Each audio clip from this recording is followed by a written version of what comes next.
بەناوی خۆی گەورە سڵاوتان لەبێت بینەرانی بەڕێز و خۆشەویست لەسەر داوای حکوومەتی عێراقی پەرلەمانی عێراق بڕیاری دەرکردنی هێزە بیانیەکانی لە عێراق دەرکرد بەپێی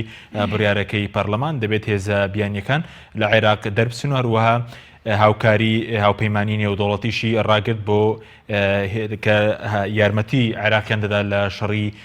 ڕوبەڕووبوونەوەی داعش. بە میواندەرێک لە بەڕێزان دکتۆر لوقمان حەکیم مامۆستای زانکۆ لە سەدۆی سەرەکی هەروە لە هەولێرە دکتۆر عوسمان عەلی سەرۆکی سەنتەری تاسک بۆ لێکۆڵینەوەی استراتیجی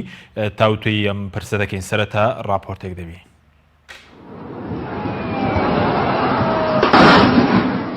پاش ڕووداوی کردنە ئامانجی قاسم سولەیمانی و ئەبوو مەهدی موهەندیس لە ناوخاکی عێراق و لە بەغدای پایتەخت، فراکسیۆنە شیعەکانی پەرلەمانی عێراق هەوڵەکانیان بۆ کردنە دەرەوەی هێزە بیانیەکان بە تایبەتیش ئەمریکا چڕ کردوێتەوە و پرۆژە بڕیارێکیان لەو بارەیەوە پەسەند کرد کە بەجێبەجێکردنی کۆتایی بە چالاکێ سەربازەکانی هاوپەیمانی نێودوڵەتی دژ بە داعش دێنێت و پرۆسەی کردنە دەرەوەی هێزە بیانیەکان دەست پێ دەکات. ڕۆژە بڕیارەکە لە 6 خاڵ پێکاتوە لە پێشەکیەکەی داهاتووە کە وەک ئەرکێکی نیشتیمانی و چاودێری ئەنجومەنی نوێنەران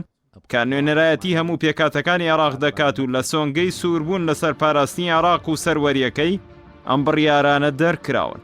خاڵی یەکەمی بڕیارەکە حکوومەتی عێراق پابەند دەکات باڵوەشانەوەی داواکاری هاوکاری لە هاوپەیمانی نێودوڵەتی بۆ بەرەنگاربوونەوەی داعش و کۆتایی هێنان بە ئۆپراسیۆنە سەربازەکانی ئەو هاوپەیمانیەتیە لە عێراقدا. هەروە لە خاڵی دووەم داهاتووە لەسەر حکوومەتی عێراق پێویستە کار بکات بۆ دەرکردنی هێزە بیانیەکان لەسەر خاکی عێراق و ڕێگرتن لە بەکارهێنانی ئاو خاک و ئاسمانی عێراق لەلایەن ئەو هێزانەوە بۆ هەر مەبەستێک بێت. ئەوەش لە ماوەیەکی دیاری کراودا. هاوکات پابەندکردنی هێزەکانی ئەو وڵاتانە بەوەی کە هیچ هەرێمێکی عێراق وەک سەکۆی هێرشکنە سەر هیچ وڵاتێکی دیکە بەکار نێنن.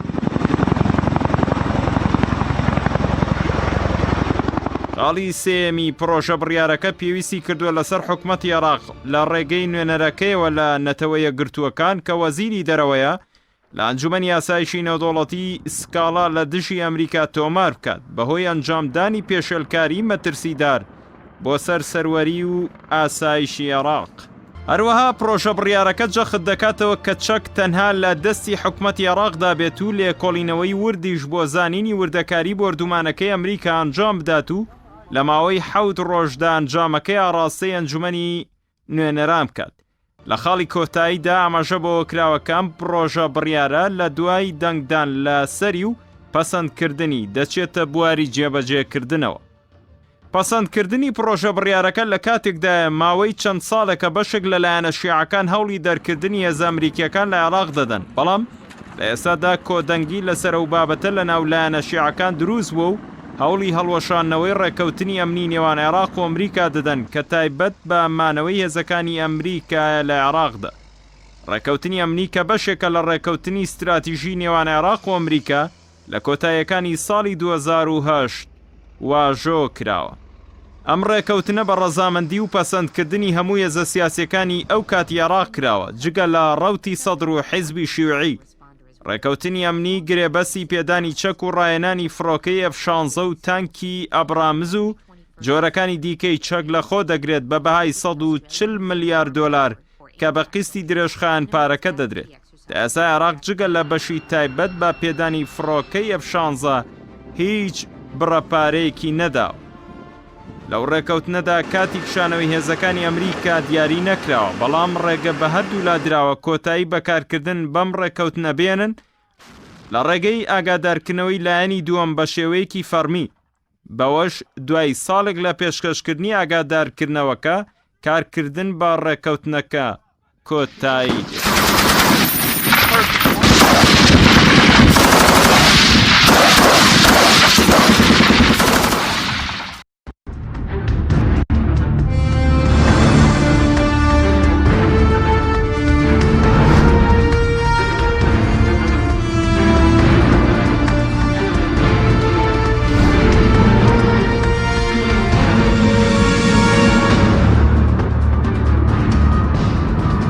جارێکتر سڵاوتان لەبێت بینێرانی بەڕێز، سوپاس بۆ میوانەکانمان دکتۆر لوقمانەگەر لە بەڕێستان دەست پێکەین بەخێر بن چون لە بڕیارەکەی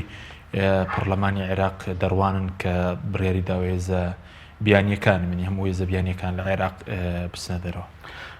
بەرەوەی من باسی و هەنگاوە بنم بێ باسیەوە بکەین کاتێک کە ئەمریکا بە ڕسمی لە 2011 هێزەکانی کشانەوە و کاتە 16,000 جوندی ئەمریکی لەسەر خاکی عێراق و لە کاتی ئیدارەی ئۆباما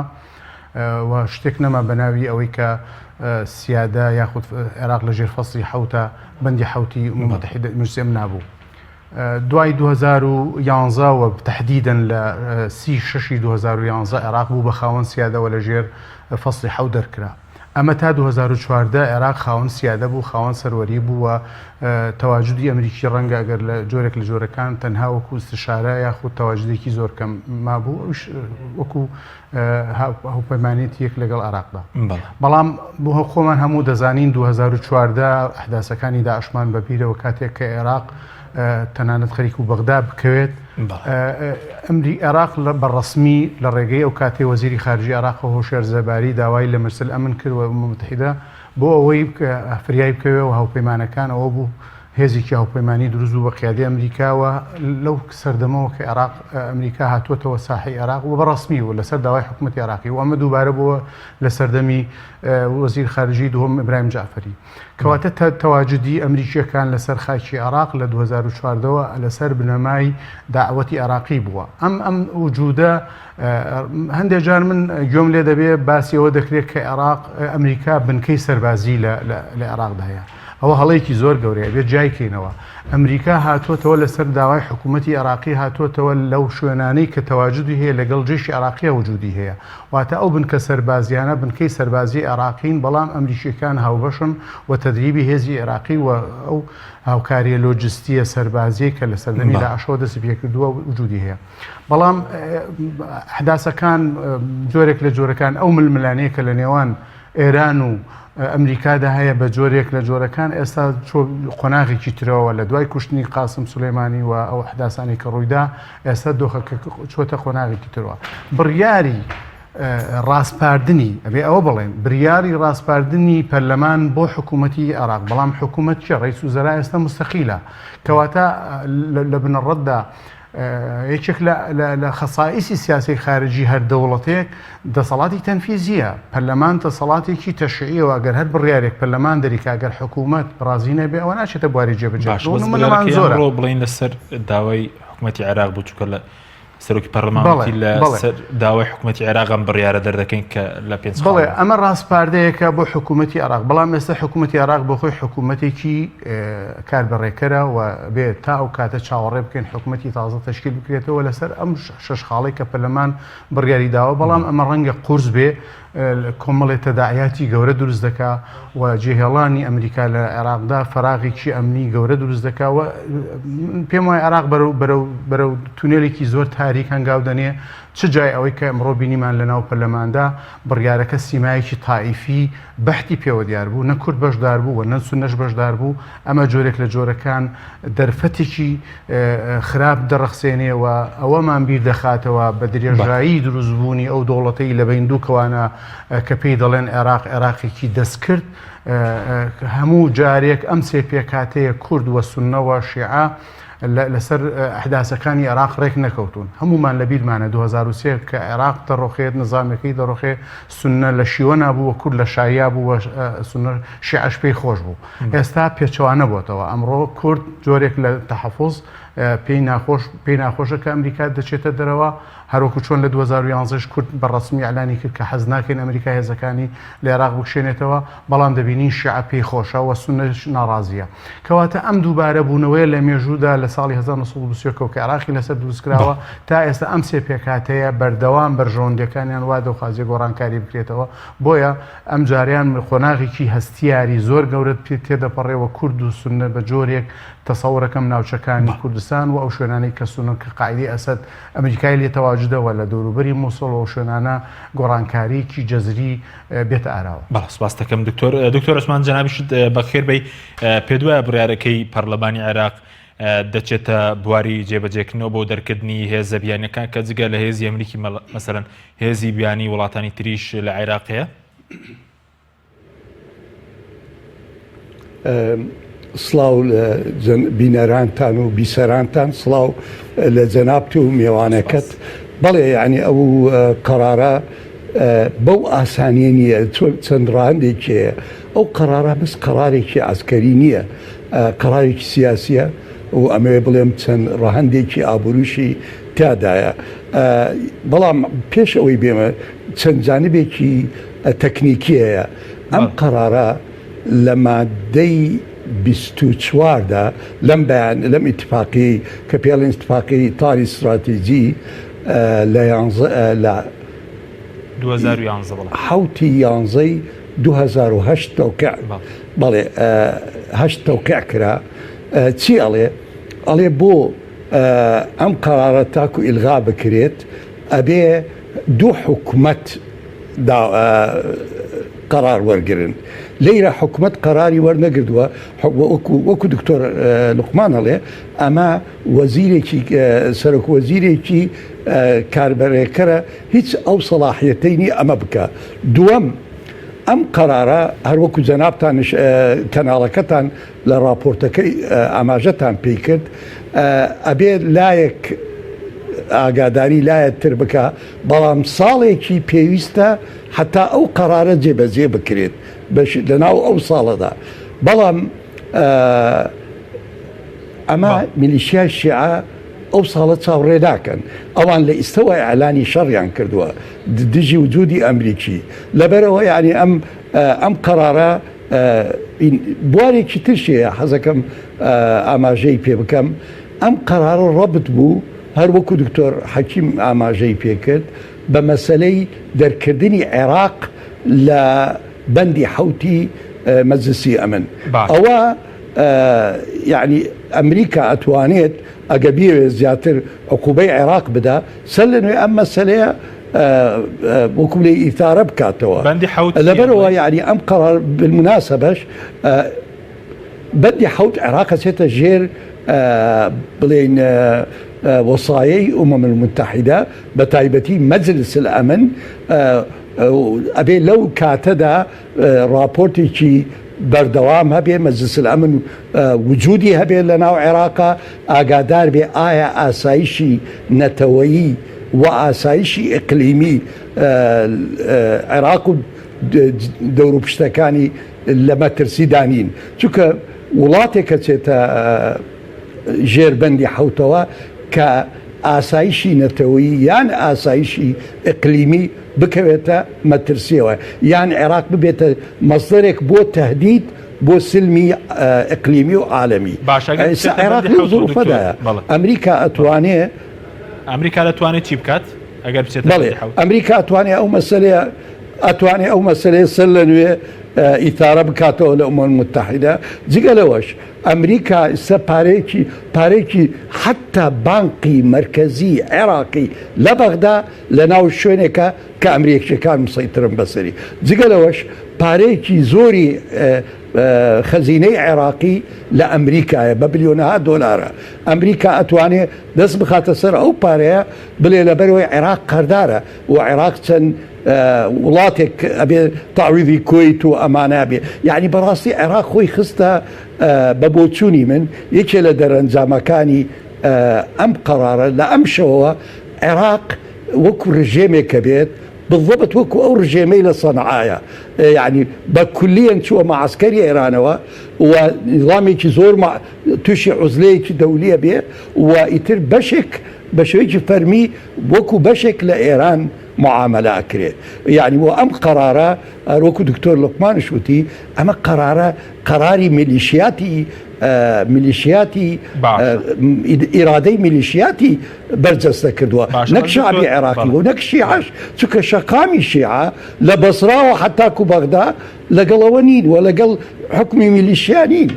باشە بەس پێ دوای ئەمریکا خۆی ئەمەی نەکرد مەسەرەن بە کوشتنی قاسم سلیمانی وای کرد کە عێراق بچێتە پاڵ ئێران و زەمینەی خۆشکرد لە ناو پەرلەمانە بۆی کە ئەم بڕیارە دەربچێت پێشتر چووکە لایەنە شیعەکانیش ناکۆکیان نەبوو لەبارەی دەرکردنی زەریانەکان مامۆستا حەکیم خۆی لەو ڕۆژەوە ئەمریکا هاتەتەوە عێراق لە 2003ەوە جۆرە تێگەشتنێکە بوو اتفاقێکی ضمنی هەبوو بێنەوە عێراق ئێمە ئیدارەیەکەین بە هەردوو لامان بەشێکمانەیە لە سەقامگیری لە عێراقا بەڵام لەم دوایەدا توانم بڵێم لەو شەش مانگەی ئەخیر حکومی عادل عەبدولمەهدی و بە تایبەتی کە مەسەلەی ئابلۆقەدرا سەر ئێران بە شێوەیەکی زۆر ئاشکرا حکومەتی جمگەکانی قەراری بەغدای کۆنترۆل کرد یەکێک لەوانە کە ئەمریکیەکان زۆر قەلق بوون لەسەری زۆر ناڕەحەت بوون ئەو ئیتفاقیەی کە عادل عەبدولمەهدی لەگەڵ سینا کردی ئەلە ئاساس ئیتفاقیەکی ئابووریە لە بین دوو وڵات بەڵام ئەمریکیەکان سێر بەیاناتەکانیان کرد سێریان کرد زۆربەی ئەم بنوودی ئەم ئیتفاقیە لە حەقیقەتدا بۆ خزمەتی ئێرانە عێراق بۆ وەکو ڕێیەک بۆ وەکو یعنی منفەدێک بۆ ئەو حیسارەین اینجا بگەڕێنەوە سەر ئەوە ئایا ئەمریکا دەستی پێی کرد طبعا لە حەقیقەتدا ئێران لەبەرەوەی ئەو وەزعی لە ناو عێراقایە شەقامی عێراقی خۆ پیشاندەران یعنی بە شێوەیەکی زۆر ڕوون و ئاشکرا و بە شێوەیەکی منەظەم پێشانیان دەکە ئەوان دژی ئەو حکومەتەن کە سەر بە ئێرانە لەبەرەوە هەستا بە جوولانەوەی شەقامی عێراقی چی کرد ئەمریکا بوو هەستا دای لەو دوو مانگەی ئەخیر دایەتی لە 12 قاعدەی ئەمریکی لەو قاعدانێکەوە دکتۆر لوقمان شەڵێ قواتی عێراقیشی تایە و ئاخیرەکەی قاعدەی کەیوان بوو یعنی لە قاعدەی کەیوان هەم جندی عێراقی کوژرا و هەم جندی ئەمریکی زامدار بوو و هەم ئەمریکیەکی لەبەرەوە بەڕای من وای بینم ئەمە ئیدارەی ترامپ زۆر تقەی بەخۆیەتی وەختی انتخاباتە و لە عورفی سیاسی ئەمریکی کە لە وەختی انتخاباتە هیچ سەرۆک کۆمارێک ناچێتە شەڕەوە ئەمە ئێران ئەمەی جوولانەوە لەبەرەوەی وەزعی خۆی لە ناو عێراقدا زۆر کەوتوو بە مەترسیەوە بەسایی ئەو خۆپێشاندانەی کەوا خۆپێشاندانێکی زۆر فراوان و زۆر بەهێزە لە عێراقا دژی ئێران سپاس دەکەم دواتە گەڕێم و لای بەرز دکتۆر لوقمان گەڕێم و لای بەرز سەبارەت بە مەسەلەی بەرژەوەندەکانی ئەمریکا ینی پێ دوایە ئەمریکا ستەڕای و بڕیارەشە لە مانەوەی لە عێراق ینی سوور دەبێت یاخو بەرژەوەندەکانی ئەمریکا لە عێراق چین کە بیەوێ ینی لە عێراق بمێنێتەوە بەڕێزەکەم کێشەی نێوان ئەمریکا و عێراق و یاخود کێشەی ئەمریکا لەگەڵ ئێراندا ئەم معادلەیە هی ئێستا نییە دەگەڕێتەوە بۆ ساڵی 1970 و ئەم نظامە سیاسی ئێران نظامێکی سیۆقراتی ئاینی مەزهبی و تائیفی بامتیاز ئەمە مناقەشە هەڵناگرێت یەکێک لە ئاراستەکانی سیاسی خارجی ئێران بە درێژایی ئەم 40 ساڵەی ویستوێتی کە شەپۆلی ناڕازایەتەکانی خۆی بێنێتە دەرەوە وەکبکردنەوەی ناوخۆی ئێران لەسەر حسابی ئەزەماتی دەولی دروست کردو بەوەی ناوخۆی ئێران جۆرێک لە جۆرەکان ئارام بێت هەمومان باش گوێمان لێبوو لە سەردەمی سەرەتاکانی شەڕی سووریادا ئەمە لەسەر زاری خامنەئی خۆی کە ڕابەری ئیسلامی ئێرانە دەیگوت بە ئێرانیەکان ئەوە ئێوە ئەم ئاسوودەیە لە چاوی ئەوە دەبینن کە ئێمە لە سووریا شەڕ دەکەین کەواتە ئەو هەموو قوربانی کە لە خاکی سووریا و ئەو قوربانی کە وێرانی کە لە سووریا بووە بە قازانجی ئەوەی کە بۆ ئێرانیەکان پاشەکەوت بێت ئەمە بۆ خۆی لە ساڵی 1970 ئێران بەردەوام هەموو ئەزەماتی خاتە دەرەوەی سنوورەکانی خۆی باشمان لەبیرە شەڕی عێراقیران 8 ساڵ سەرەتای دامەزراندنی ئەو کۆمارە بوو و 8 ساڵ شەڕی عێراق ئێران بە قازانجی ئێران بۆ لە ڕووی داهاتەوە نە لە ڕووی اقتصادەوە نە لە ڕووی سیاسیەوە نە تەنها لە ڕووی بتەوکردنی پێگەی نظامی ئێرانی و مجاهدی خەڵقی بەدەرنا و حرەکەی کوردی ئازادی خوازی لە ئێرانە چۆن تەفروتونا کرد و شتێک نەماوە بە ناوی حرەکەی ئازادی خوازەوە لە ڕۆژهەڵاتی کوردستاندا ئەمە بۆ خۆی ئێران بەردەوام ئاژاوەکانی و کێشەکانی چارەسەر دەکات لە ڕێگەیکی لە ڕێگەی تەفعیلی ئەزەماتی دەولیەوە بۆی ناوخۆی ئێران بڵێ ئەگەر ئێمە یەک نەگرین ئەوە جارێکی تر تووشی پەلامار دەبینەوە هەمومان باش دەزانین دوو مانگ پێش ئێستا ناوخۆی ئێران لەسەر گرانبوونی بەنزین کارەساتێک بۆ ئێران دروست بوو تەنانەت ئەرکانی ئێرانی بۆ یەکەم جارە ئەگەر ئەوەی 2009 بەراوردکەین لەگەڵ ئەوە زۆری فەرق بوو گشت ئەمانە ئەوەمان پێ دەڵێتەوە ئێران ئەمەی کە ئێستا ئەم ڕوبەڕوونەی لەگەڵ ئێران لەگەڵ ئەمریکا دەیکات لەسەر حسابی بەرژەوەندیەکانی ناوچەکەی لەسەر حسابی عێراقا بەڵام بەداخەوە حکوومەتێکی عەقڵانی ڕەشید لە عێراقدا نییە لە دوای 2005ەوە ئەگەر بە ڕسمی ئەلانیکەن تا ئێستاکە ئەو حکوومەتەی عێراق دەبینین فاشلترین حکوومەتی سەرزەویە چ جای ئەوەی کە خاوەنی ئەو داهات و ئەو ئیمکانیەتە مادی عەسکەری هەیە ئەمە بۆ خۆ بەرژەوەندی ئەمریکا بۆ نمونە هیچ بەرژەوەندێکی کە بیوێ لە عێراق بمێنێتەوە ئێران کێشەی ئەگەر بەراورد بکەین لەگەڵ دوو چەمکە کە پێی دەڵێن شەڕێکی ساردمان هەیە کە چۆن لە نەتیجەی 45 ساڵی شەڕی ساردی نێوان سۆڤێت و ئەمریکا ئەم دوو هێزە بەریەک نەکەوتن وەکو سەربازی بەڵام لە هەموو ڕۆکانی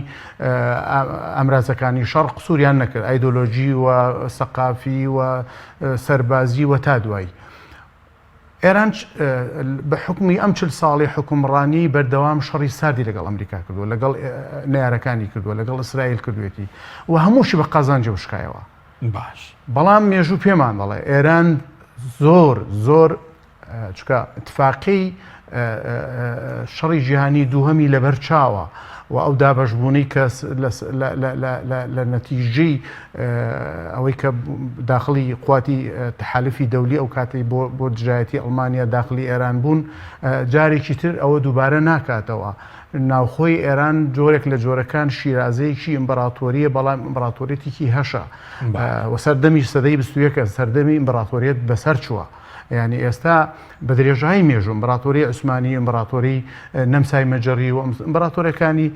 ڕۆمانیا و تا دوایی ئەمانە هەمووی لەسەر شان و زوڵم و ستەمی نەتەوەکانی تر بەوەی کە حکومڕانیەک پەیدا بکاتە ئێران ئێستا هەمان تەجروبەکانی ئیمبراتۆرە کۆنەکان بەسەر دەکاتەوە بەڵام ئەمە تاکەی لە سەدەی 20دا بەسەر چووە ئەمە بۆ خۆی یەکێک لە ئامرازەکانی مانەوەی ئەمبراتۆریەت کێشمەکێشی یاخود ململانی ڕۆژەڵاتی ناوەڕاست بە قازانجە و بشکێتەوە ئەمە تاکەی لە بەرژەوەندی ئێران دەشێتەوە من پێم وایە لە دوای ئەم قۆناغەوە ئێران ئەبێ خۆی ساقاتەوە یا ئەوەتانێ بۆ ئەوەی کە لەگەڵ ئەمریکادا ئەمە فشارە ئەمە هەمووی استفزازەکانی وازەحە کەوتنە خوارەوەی فڕۆکەی بێفڕۆکەوان لە خەلیج و لێدانی ئارامکۆ لە سعودیە و ئەو سەزا کەشتیانە بازرگانیانەی کە لە هورمز ڕوو دەدەن ئەمانە هەمووی فشارن لەسەر ئەمریکا بۆ ئەوەی ئێران ئەمریکا ناچارکە لەگەڵ ئێرانە جۆرێک لە جۆرەکان مفاوەزاتی ئەوەی کە ئەمریکا دەیەوێت بۆ دۆخینەوەیەکە بە قازانجی ئەمریکا بە جۆرێکی تر سیاغە بکرێتەوە و ئەو سێ خاڵی ترکە ئیزافەیە کە ترام داوای دەکات کە یەکەم هێزی بالیستی نەمێنێ و دووەم ئەو هەژمونیە ڕۆژهەڵاتی ناوەڕاستی نەمێنێتەوە ئەمانە هەمووی فشارە ئێران دەیەوێت لە ڕێگەی ئەوە کە ئەمریکا ناچارکە دەستبەرداری بڕێک لەو فشارانە بێتەوە بەڵام من پێم وایە زەمن بە قازانجی ئێران نییە وەخە زەمن بە قازانجی ئەمریکایە و ئێران بەرگەی ئەو فشارە ئابوووریەی کە لە سەرەتی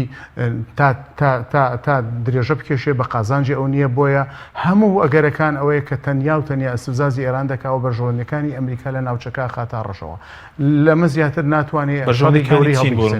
کەونە هەڕەشەوە بەرژەوەندەکانی ئەمریکا ساڵی 1983مان لە بیرە و چۆن کە لە بەیروت سفاری ئەمریکی تەقاندرایەوە بەرژەوەندیە باڵاکانی ئەمریکا لەوێ زیاد لە تەقینەوەیکە 285 کەسی کردە قوربانی و ئەمریکا ناچار بوو لوبنان جێبێڵەوە تا حزب الله لە حزب الله و ئەمە لە 83 حکمی لوبنان دەکەن دوور نییە جارێکی تر بەو پەلامارانە چونکە ئێران ناتوانێت پەلاماری سەربازی شەڕی گەرم بکات تەنیا لە ڕێگەی شەڕی ساردەوە جگەلەوە زیاتر هیچی پێ ناکرێت. باش سپاس دەکەم دەگەرم وڵات دکتۆر ئەسمام گەرم وڵای بەڕێز سەبارەت بە نوێنەرانی کورد کە ئەمڕۆ بەشدار نەبوون سەرنجت چییە و پێ دوایە دەبێت کورد ینی چۆن مامەڵە لەگەڵ ئەم دۆخی نێوان ئەمریکا و ئێران بکات؟ بەڵێ یعنی بە بۆچوونی من ئەوە قەرارێکی زۆر باش بوو باشە بۆ کورد باشە بۆ عێراقش ئەمە بە نسبەتی ینی بەڕاستی ئەو ئەندام پەرلەمانانەی لە بەغدان یەک بە یەک تەلەفۆنیان بۆ کرابوو تادید کراون بەشێکیان هەڕاستە خۆ تادید کراون ئەندام پەرلەمانی کورد و سونە بەڵام فراکسیۆنە کوردیەکان بالئیجماع مەسەلەیان بە باش زانی نەیکەن ئەو قەرارە نەکەن چکە یعنی ئێمە حەز نەکەین ئەو هەرێمەی کە ئێستا هەیە لە وجودایە ئەو ئەزمونە دیموکراسی بە هەموو عیبەکانی و طبعاً بە هەموو ملاحەزاتەکانمانەوە ئەمە دامەزرێنرا بە دعمی ئەمریکا و ئێمە يعني مەسەلە ئەوەیە نە ئەمریکا يعني با بڵێن دۆستی کوردە مەسەلەکە بەرژەوەندیە مەساڵح پارەڵڵی بەرژەوەندیەکانە ئێمە يعني ئەطرافی شیعی عێراقی ئێرانیان لەگەڵایە باڵەنسەکە لە ساڵحی ئەوانە بێت ئێمە وجودی ئەمریکیەکان بۆ ئێمە و سنە بەداخەوە لەم زوروفەدا زۆر پێویستە لەبەرەوە یعنی ئەوەی کورد کردی و ئەمەوێ ئەوەش بڵێم و ئەوەی تاکو ئێستا حکوومەتی هەرێم کردێتی و بە تایبەتی ئەو بەیانەی سەرۆکی هەرێم دەری کردووە زۆر قەرارێکی جوانە زۆر قەرارێکی بالانسی تایە قەرارێکە دووربینە بەڕای من کورد ئەبێ تاکو بتوانێ خۆی لەم ئاگرا دوور بکات بە هەموو شێوەیەکەوە بەڵام ئەگەڕێنشەوە ئەڵێنش ئەمەش پێویستی بە شتێکە ئەوش یەکڕێزی ماڵی کورد لەم زوروفەدا ئێستا لە یعنی من ئەتوانم ئەو ڕەئی من نییە ئەو ڕای زۆر کەسانە لەم ڕۆژانە لە ئەم شەوە عێراق چووە ناو شەڕێکی غێر معلەن دژی ئەمریکا و حولەفای طبعاً عێراق قەزم ئەو میلیشیانەی کەوایسە قەراریان لەدەسە عسکەریان لەدەسە ئەمنیەتیان لەدەسە چەکیان لەدەسە لەبەرەوەی یعنی بەڕاستی ئەبێ سەرکردایەتی کورد ئەبێ دابنشێت قەراری یەک بکات بە تایبەتی لێرە یەکێتی و پارتی چونکە ئەگەری هەیە یان ئێران و حتا ئەمریکاش هەرێم بباتە ناو ئەو ئاگرەوە ئێمە ناڵین من لێرە نامەوێت بڵێم شەڕێکە بێ لەبین ئەمریکا و ئێران ڕاستەوخۆ بەڵام حتا شەڕی وکالەت شەڕی پرۆکسیش لە بەغدا دەستی پێ بکە و ئەوە بەرەو سەرەتاکانی ئەبینین ئەو کاتە هەرێم حەز بکە حەز نەکە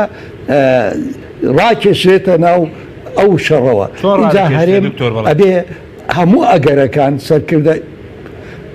جارێ باوا بڵێن داوا کرێ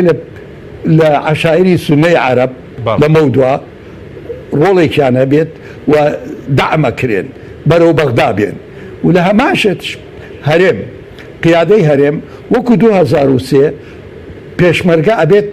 ڕۆڵێکی گرنگێ بێ لە معادلەکە چونکە ئەم شەڕی پرۆکسیە شەڕی نیابەیە لەبەرەوە ئەمریکا هەرچەندە لێرەش ئەوە بڵێم ئەمریکا لە وەهمێک بوو لە سەرابێک بوو حکوومەتێک هەیە لە عێراقا ئەو حکوومەتە لە ئەخیرە بەڵێ ئێمە و ئێران وەکو بڵێ کبرچێمان هەیە لەسەری بەس لە ئەخیرە ئەم حکوومەتە بۆ ئێمە بێ بەڵام لەو تەقەلایی کە کرا بۆ سەر باڵیۆسخانەی ئەمریکا لە شەوی سەری ساڵ ئەوەی ئیثبات کرد بێن و حتا زۆنی سەوز ئەمنیەتی زۆری سۆش بەدەست میلیشیایە و ئەم قەرارەی ئەمڕۆ کە دەرکرا بۆ ئێلغای ئەو ئیتفاقەی ئستراتیژیە ئەمە ئیثباتی کرد عێراق یعنی حکوومەتی ئەمریکا بەڕاستی لە عێراقا لە سونە و کورد زیاتر کەسی نییە سونەی عەرەب پشتشکاوە زۆر عسکەریەن کەم شتی پێکرێت بەڵام کورد و پێشمەرگە حەز بکە حەز نەکە ئەچێتە ناو ئەو معادلەوە ئەبێ قسەکردایەتی کورد هەموو ئەگەرەکان لەگەڵ ئەمریکیەکانە باس بکرێت باڵ سوپاس دەکەم بەڵێ بینەرانی بڕێز ناوبڕێکی کورت و دەگەڕێنەوە وڵات تۆپ ئارت چاکە بریکاری تۆڕی میدیایی کۆمەڵ بۆ دروستکردن و بڵاوکردنەوەی ڕێکلام تۆپ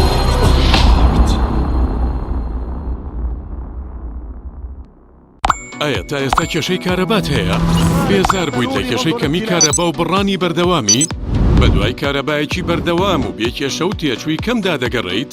ئەوە فانسی پاوەر سەرجەم و کێشانەی بۆ چارەسەر کردویت بە دانانی سیستەمی سۆلار و وەرگرتنی وزە لە خۆرەوە بە بەکارهێنانی باشترین مەوادی ستانداردی جیهانی کە سەرجەمیان گرنتی چەندین ساڵیان لەگەڵدایە بە سەرپەرشتی ئەندازیار و ستافی شارەزا و بازمون کارەکان جێبەجێ دەکرێن ئەم سیستەمە دوورە لە تێکچوون و هیچ تێچوویەکی ڕۆژانەی نییە هەروەها بە دۆستی ژینگە ناسراوە و ژینگە لە پیسبوون دەپارێزێت فانسی پاور بۆ داهاتوویەکی ڕووناکتر. ناونیشان سلێمانی، شەقامی مامۆستایان، نزیک شەقامی قەنات، تەلاری جاسەنا. 0 153 85 سیلیکۆنی واشێری حراری براندێکی نوێی سەردەمیانە و ڕێگە پێدراوە و ئەڵمانیە بەکاردێت بۆ سەرجەم و شوێنانی کە حرارین و گەرماتەیاندا لەسەر و 380 پلەی حراریەوەیە. ئەم سیلیکۆنە توانای چاکردنەوەی سەرجەم شکاویەکانی هەیە. سیلیکۆنی واشێری حراری توانای چاکردنەوەی بەشەکانی ئۆتۆمبیل و بەشی میکانیکی کارگە و شوێنە بەرهەمهێنەرەکان و چەندین شوێنی تری هەیە. ئەم سیلیکۆنە گەرانتی لە 100% لەگەڵدایە و توانا و هێزەکەی سەرسامت دەکات.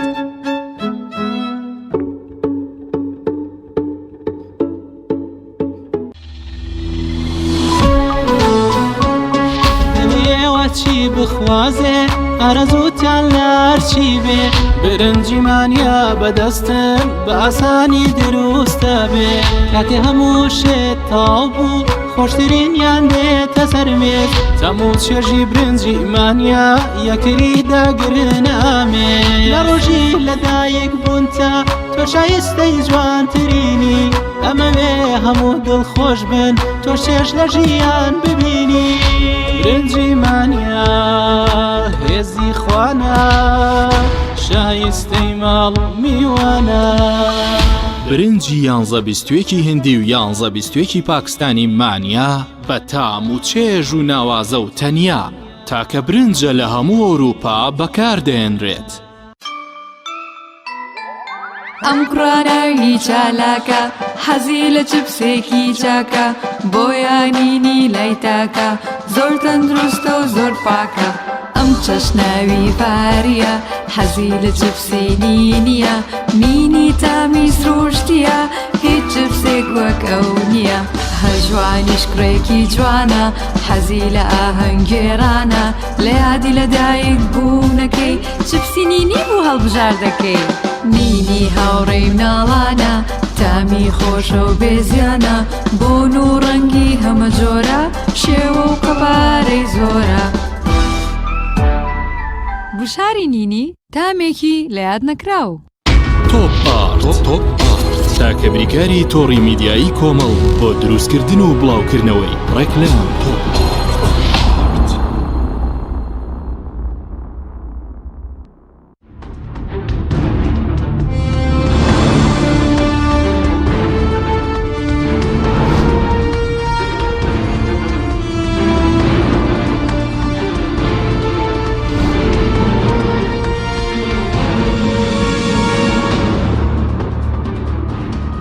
جارێکتر سڵاوتان لەبێت بینێرانی بەڕێز دکتۆر لوقمانگرم بۆ لای بەڕێز پرسیارشم لە دکتۆر عوسمان کرد سەبات بەوەی کە کورد چۆن مامەڵە بکە بۆی کە بە دوور بێت لەو ململانەیە و زیان لەو ململانەیە کە گەر شەڕی بڕونە بە وەکالەتیش ڕووبدا لە عێراق. ڕەنگە ئەمە من جۆرێک لە جۆرەکان ئێستا بارودۆخی کورد بە جۆرێک لە ئیحراج بووندا دەنەم لەم دۆخەدا چونکە بمانێ و نەمانوێ ئێران وەکو هێزی ئیقلیمی لە ڕۆژهەڵاتی ناوەڕاست وجودی هەیە. لە بەرامبەریشدا هێزێکی نێودوڵەتی ئەمریکا و ڕقەمەوە سیاسی دەولی قسە و باسەوە زۆرێک لە مەلەفاتی سیاسی دەولی ئەو دەی بابڕێەوە. ئەمە بۆ خۆی ینی ئەم هاوکێشیە ڕەنگە قورس بێ. ئێمە تەجروبەمان هەیە لەگەڵ ئەمریکا ئەگەر جارێک لە سەرەتاوە یەکسەر خۆمان بخەینە تەرەفی ئەمریکا بە تایبەت ئیدارەی ترامپ هی ئەوە نییە جێکەی یەکەم ئەم ئیدارەیە لە ڕووی ئیدارەدانەوە ترامپ بۆ خۆی کەسێکی بازرگانەوە کەسێکی لە ڕووی دیبلۆماسیەوە لە ڕووی ئیدارەدانی سیاسی دەولیەوەش زۆر شارەزانیە. تەسریحەکانی ڕۆژئاوای کوردستان کاتێککە جێشی ئەمریکی کشانەوە هەمومان لەبیرە کە چی تەخەبوتێک بوو بە زەبری بەنتاگۆن و کۆنگرس جارێکی تر ئەو وەزعیان ڕاگرتەوە. و ئەحداسەکانی کەرکووکمان هەمومان لەبیرە کە چۆن تەنیا بۆ ئەوەی حکوومەتی عێراقی بەلای خۆیدا ڕاکێشەوە دووری بخاتەوە لە ئێران پاڵپشتی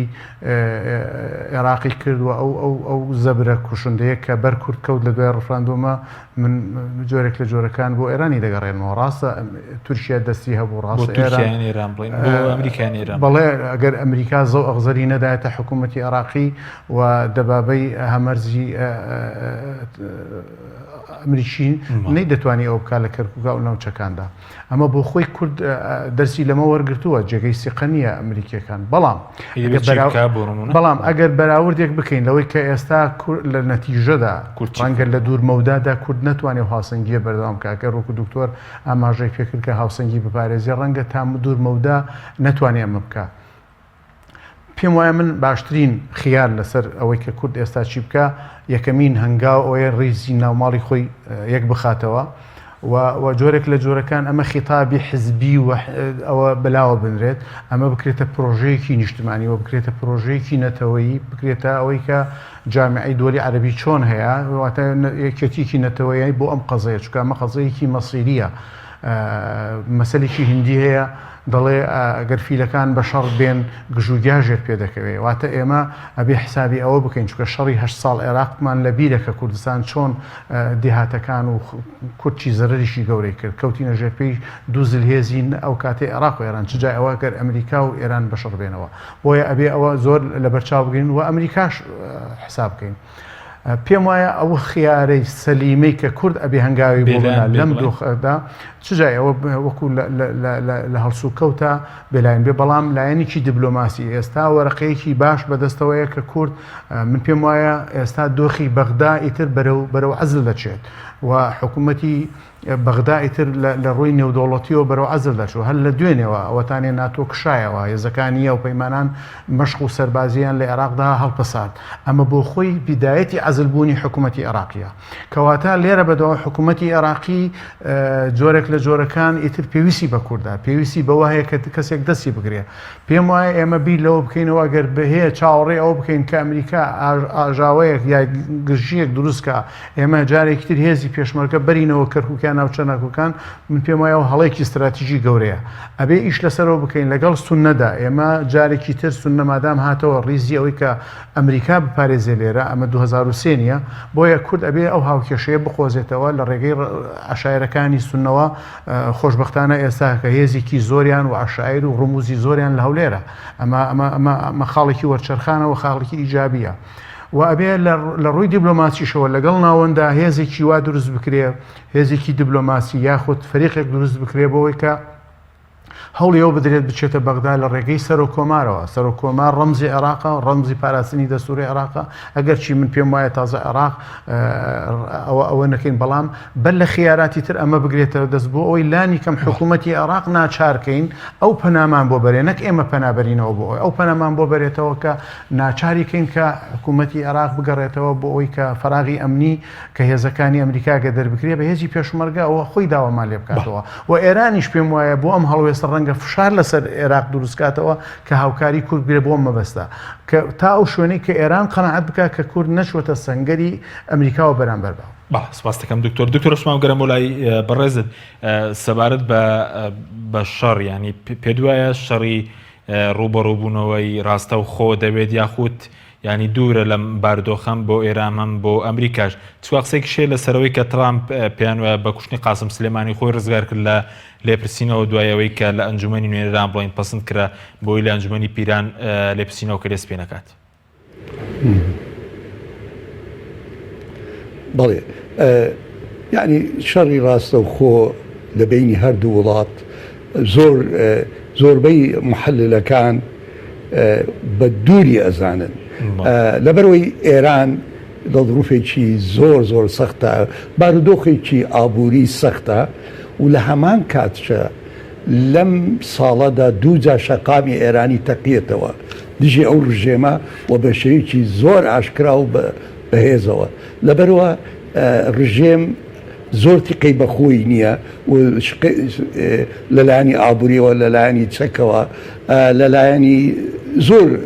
بوارەوە لەبەرەوە وعزەیەکی دەولی شەژێ لەبەرەوە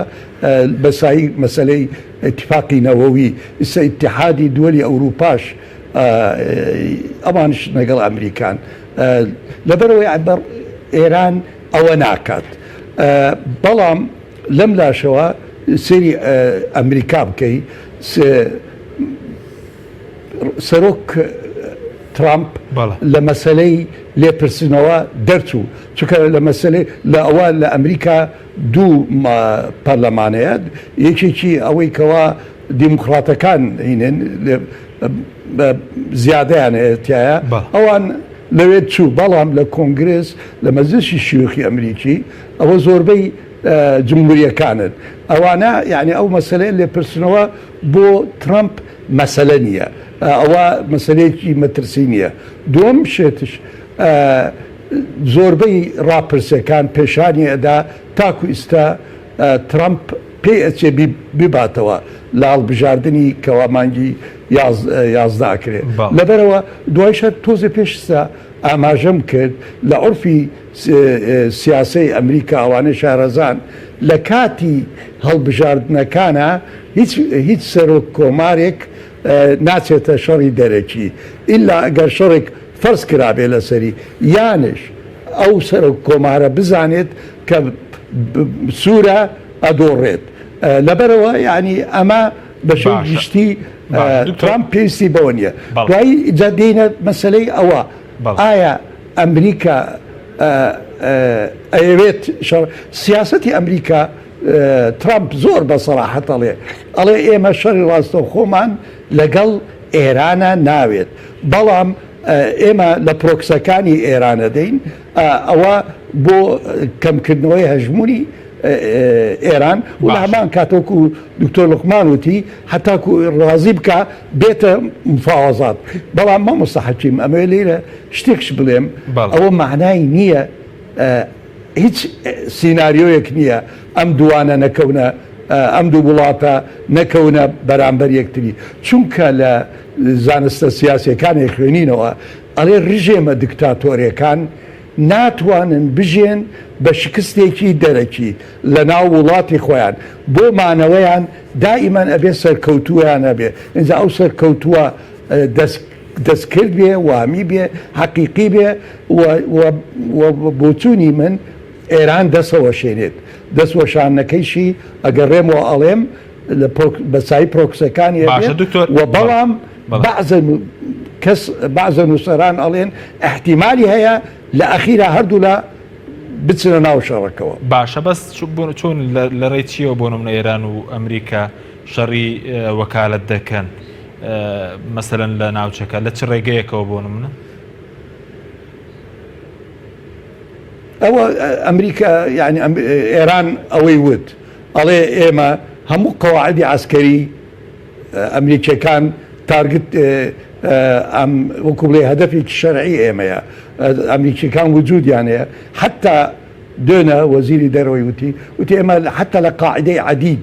کە لە قەتەرە کە ئێمە لەگەڵ قەتەرە بینمان باشە بەڵام ئەوان هەدەفی ئێمەن قاعدە عسکەریەکەی ئەمڕۆ نەسڕوڵڵا وتی زۆر بە ڕاشکاوانە وتی ئەبێ ئەمریکا لە هەموو ڕۆژهەڵاتی ناوەڕاست دەرکەین اینجا چۆن دەریەکەن طبعاً بە جۆرەی دراسەیەک تۆژینەوەیەک مؤسسەی ڕاند 6 مانگ بەلێ دەری کردووە ئەڵێ لای حەماس و حزب الله لوبنان تقریبا 1000 مۆشکی زۆر پێشکەوتوو هەیە احتیمالە یعنی ئەمە ڕێگایەک بێ ڕێگا لێدانی نەوت لە سعودیە و دۆلی خەلیج ئەوەش حوثیەکان ئەتوانن ئەو ڕۆڵە ببینین بەڵام یەکەم بە جۆرەی زۆربەی محللەکان یەکەم تارگت عێراقە ئەڵێن عێراق لاواسترین نقطەی ئەمریکیەکانە لە ڕۆژهەڵاتی ناوەڕاست اینجا پێی ئەچێ شەڕەکە لە عێراق دەستی پێ بکە ئەوە دوێنە کە تائیبی حزب الله داوای کرد لە سوپای عێراقی لە زۆر شوێن دوورکەون لەو مەعسکەراتانەی کە ئەمریکیەکانیان تایە لەبەرەوە بە بۆچوونی منەوە لە عێراقەوە دەستی پێ دەکا بەڵام لە شوێن ترشەوە ئێرانیەکان مامۆستا حەکیم ئەو دەرزەی پێیان کەوتووە درزێکی زۆر گەورەیە ئەوە یعنی ئەمە کەسایەتێکی عادی نییە قاسم سولەیمانی ئیمپراتۆرێکی بێتاز بوو لە ئێرانە تا ڕادەیەک زۆر محللەکان ئەڵێن شخصی دووەم بوو لە دوای خامنەی لە هێز و لە کارزما و لە تەختیتی عسکەری بۆ ناوی خودی ئێران و دەرەوەی ئێران بۆ نمونە چەند مانگێ پێشتە ئاژاوەیە ینی هەڵسانێکە بێت دژی ڕژێم لە ئەحواز ئەو چوو اینجا با نمونەیەکی ترش بدەم بەو خێراییە کە بزانە قاسم سولەیمانی حاکمی حەقیقی 4 وڵاتی عەرەبی بوو بۆ نمونە 3 ساڵ بەلێسە بەلەوەی ڕووسەکان بێنن بۆ سووریا قاسم سولەیمانی چی بۆ لای پۆتین وتی ئێمە حەزەکەین ئێوە لەوە بەشدار بن و حتا پارەی مەسروفی قواتی ڕووسیمانش بەشێکتانە دەینێت اینجا دوایش ئەو قەرارەی وەرگرت اینجا بەشارە سەد پێوترا ئەوە ڕووسەکان دێن ئەمە دەلیلە ئێران درزێکی زۆر گەورەی پێکەوتووە و هەروەکوتم وەکو ڕژێمێکی دیکتاتۆرش پێویستە لە پێش ڕای عامی لە منطقەکە و لە ناو خودی ئێرانە خۆی پێشان نەدا لاوازە شتێکەکە بەڵام ئەمریکیەکانش ئەوە قبول ناکەن ڕەبەکەیان وەکو ترامپ وتی زۆر بەهێزە بێت. سپاس دەکەم دکتۆر عوسمان دکتۆر لوقمان کرێم وڵای بەڕێز سەبارەت بە شەڕی وەکالەت تۆش پێ دوایە شەڕەکە نابێتە شەڕێکی ڕاستە خۆ وەکالەت دەبێ خۆ دەبینی ئێستا لە کاتێکە سعودی و ئیمارات هاوپەیمانی ئەمریکان بەڵام ناتوانانی دەستخۆشێک لە ئەمریکا بکەن لە بەرامبەر کوشتنی قاسم سلەیمانی خۆی من حەزەکەم ئاماژە بە تەوەریکی تری دانیشتەکەمان بکەین ئەوەی کە با بڕێک ئاور بدەینەوە لە نظامی عالەمی و لە سیستەمی سیاسی نێودەوڵەتی ئێستا لە چی دۆهێژین هەمومان ئەزانین ئێستا دنیای تاکجەمسەری ئەمریکا لە نەوتویەکەوە لە دوای 11 سێپتەمبەرەوە خەریکە بەرەو ئەوە دەچێت و تەداعیاتی شەڕی ئەمریکا لە ئەفغانستان و تەداعیاتی شەڕی ئەمریکا لە عێراق و جۆرێک لە پاشەکشێ لە سەردەمی ئیدارەی ئۆباما لە عێراق و پێشەکشی لە ڕۆژەڵاتی ناوەڕاست و شکستی سیاسی خارجی ئەمریکی بە شێوەیەکی کشتی لە عێراق ئەمە وای کردووە هێزی تر بێتە مەیدان گومان لەوەدانیە کەس ناتوانێت گومان لەو بکە کە هێزیکی ئابووری ئیملاق ئەوەی کە پێی دەڵێن تەنینی سینی هاتووەتە ئاراوە و هەڕەشەیە لە ئایندەی بازرگانی و ئەو هەژمونە ئابووری کە لە جیهاندا ئێستا سین قیادەی دەکات ئەمە بۆ خۆی گرفتێکەوە بینیمان لە چەند مانگی ڕابردووە ترامپ